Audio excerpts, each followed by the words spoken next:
we got another one, man. Love plus 288 for this here Thursday night game. Jameer came through. Jared Goff 200 yards. That's a given, and a touchdown should come with it. A couple other things came through, man, for 389. We wouldn't put too much on it. We just playing around right now. We wait for the Sunday, but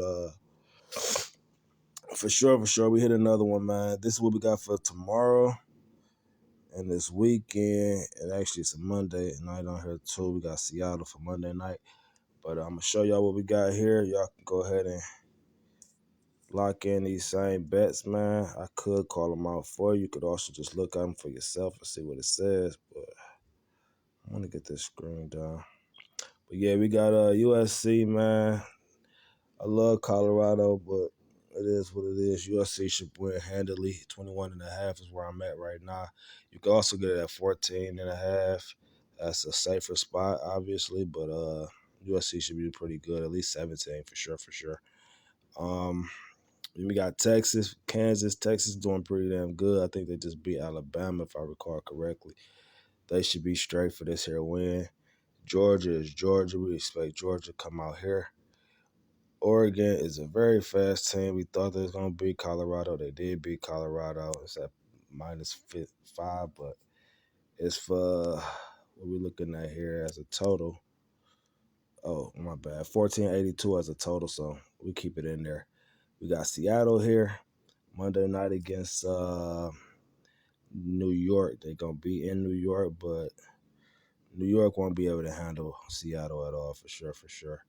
Then we got, of course, San Fran. I got them at negative -3.5. You can take that up to 10 if you wanted to, probably, even 7 if you want to be safer. I'm a safe kind of guy, so I hit my bets personally. But, yeah, then Patriots, I don't expect them to get blew out by Dallas.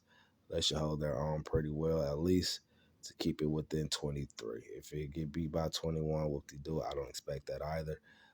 I really don't expect them to win by no more than 13, but put an extra 10 or 11 on there. Then we got Baltimore. This game should actually be kind of, I believe, in a low total, like 40 something. It might reach 50. I'm not sure though, but I stay away from the total for now until I put a little more thought into it. Because Cleveland have shown that they can score, but the defenses is what I'm looking at. I think these two defenses should hold up. But Baltimore plus 10.5 should be pretty damn good. I don't expect Cleveland to win, but they could win, but they wouldn't win by more than 10 at all. I think y'all can agree with me on most of these here easily. And that's what it's about, man. That's how I see it. I take as many. Like I said, I like parlays. I don't want to put a whole bunch of money on. I think all games are really almost close to 50-50. Some sports anyway. Football maybe not as much. But I think the safer bet is always to pretty much go for the safer bet. Always kind of alternate your spreads and stuff like that. Alternate your totals and just combine a bunch of safe bets, man. This negative 750 is something you wouldn't want to spend, but if you put it with some of these other things, it's kind of cool. Like this here Broncos. Okay, we got Broncos and the Bears under 46. The Broncos ain't been scoring a whole lot of points. The points that got put up on them last game. Should have them coming out in a win. I got them in a win somewhere else, but I won't show y'all that ticket in particular because, like I said, I wait till the weekend where I got some other things I'm going to put together for y'all.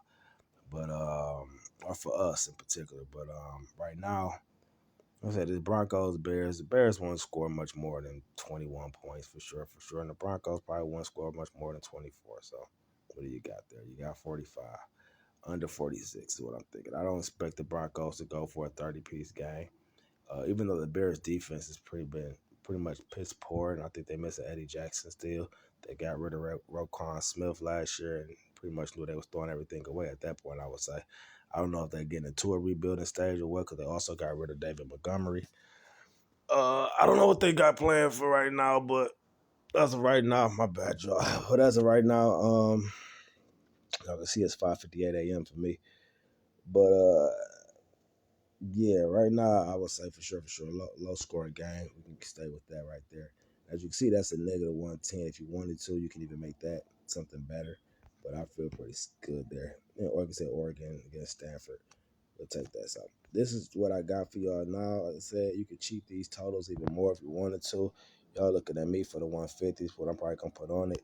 And if you put the 10 on it, good for $148. So pretty clean if you ask me. If anything missed, it would be one. And I think those are totals and things like that that you would have to cheat. If I was to say right now, one thing that I would honestly probably do is maybe change this under because I don't need that negative 110. Maybe change that under to something closer to maybe a little 50, 52, something like that. This will stay.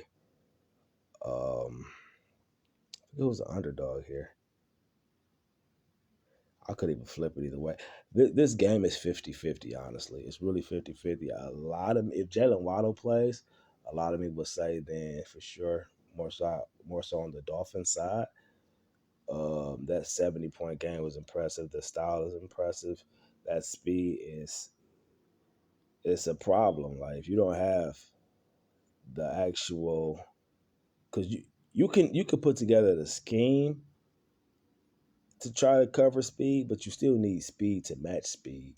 And then you also still, even if you put together the scheme, not only do you need speed, you need players competent enough to know what they're dealing with the way this offense works. Is like they're throwing a whole bunch of different things at you that you probably haven't seen before, especially at this speed. And it's easy to lose people. Like I tell people, like I play football, I coach football, and I tell my receivers, like you have to run your routes faster. You can't just be jogging in routes because you're allowing me to stay in one spot and to also know where you are at all times. If you're running fast, then I either have to look to see where you're going or I have to go to where you're going. But if you jog it, then odds are I could just be in a spot where I can get to you whenever. And I can see you when you turn up and I can watch your cuts. Everything you just make everything easier for me when you're doing everything at once at uh, a jogging pace, basically. And Tyreek Hill is just coming out gunning. And you have to deal with that in that speed. And whenever his acceleration is whatever. So like I said, either way it go, this team is really, really fast and it's gonna be hard to deal with that speed. This Ravens game is the Ravens game. The Patriots get smacked up something terrible. Okay, that's whatever. 27 to see, but even then, like 27-3 is what I'm thinking. They would at least get 3 points, right? So let's say Dallas scores 27. Would in that case, they still survive a 23 and a half, right? Am I tripping? No, they score 20. Am I tripping? I don't know. I don't even feel like doing that math in my head.